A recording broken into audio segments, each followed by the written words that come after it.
मंडळी, जर तुम्ही यावर्षी पावसाळ्यात फिरायला जाण्याचे, ट्रेकिंगचे किंवा गरमागरम भजी खात पावसाचा आनंद घेण्याचे प्लॅन करत असाल तर थांबा, कारण कदाचित यावर्षी तुम्हाला पावसाचा आनंद घेता येणार नाही. हो, तुम्ही अगदी बरोबर ऐकलं. उपग्रहाने पाठवलेले ताजे फोटो पाहून हवामान तज्ञ आणि वैज्ञानिक देखील चक्रावून गेले आहेत. भारताच्या दिशेने येणारे मान्सूनचे ढग अचानक गायब झाले आहेत. पण असं का घडतंय? भारतावरती कोणतं मोठं संकट घोंगावतंय? जाणून घेऊया या व्हिडिओच्या माध्यमातून. त्यासाठी हा व्हिडिओ पूर्णपणे पहा. काही महिन्यांपूर्वी हवामान खात्याने अंदाज वर्तवला होता की यंदा एल निनोचा प्रभाव असेल आणि भारतात सरासरीच्या 92% पाऊस पडू शकतो. 92% पाऊस म्हणजे फारशी वाईट परिस्थिती नव्हती.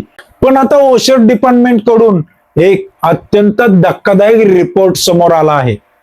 या रिपोर्टनुसार हा नेहमीसारखा सामान्य एल निनो नाही, तर हा सुपर एल निनो आहे.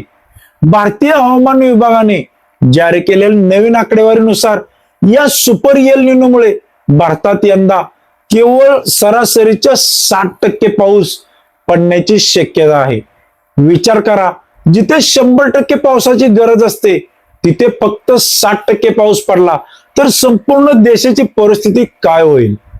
परिस्थिती किती गंभीर आहे याचा अंदाज तुम्ही यावरून लावू शकताय.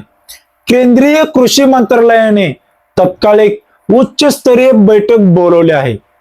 कृषी मंत्रालयाने ICAR आणि इतर मोठ्या संस्थांना मिळून एक कंटिजेन्सी प्लॅन तयार करण्याचे आदेश दिले आहेत. यामध्ये प्रामुख्याने 3 गोष्टींवरती काम सुरू आहे. त्यामधील पहिली गोष्ट म्हणजे पाऊस कमी पडल्यास कोणत्या पिकांचे सर्वात जास्त नुकसान होईल. दुसरी गोष्ट म्हणजे खरीप हंगामापूर्वी शेतकऱ्यांना पिकाचे कोणते पर्याय दिले जाऊ शकतात जे कमी पाण्यात ही पिकं येतील. आणि सर्वात महत्वाचा म्हणजे जर देशात अन्नधान्याची टंचाई निर्माण झाली तर कोणत्या देशाकडून राशन अन्नधान्य आयात करावे लागेल. मंडळी, असाच भयंकर सुपर एल निनो यापूर्वी 2015 मध्ये आला होता आणि त्या काळात आपल्या देशाला खूप मोठ्या आव्हानांना सामोरं जावं लागलं होतं. यंदा जर पाऊस कमी झाला तर अन्नधान्याचे उत्पन्न घटेल आणि साहजिकच बाजारातील खाद्यपदार्थांच्या किमती प्रचंड वाढतील. म्हणजेच महागाईचा मोठा फटका सर्वसामान्यांच्या खिशाला बसेल. पण आता तुमच्या शहरात आणि गावात काय परिस्थिती आहे? तुमच्याकडे मान्सूनचे आगमन झाले आहे का, की अजून कडक ऊनच आहे? मला खाली कमेंट बॉक्स मध्ये नक्की कळवा. आणि हो, अशाच ताज्या अपडेटसाठी आपल्या चॅनलला आत्ताच सबस्क्राईब करा. धन्यवाद.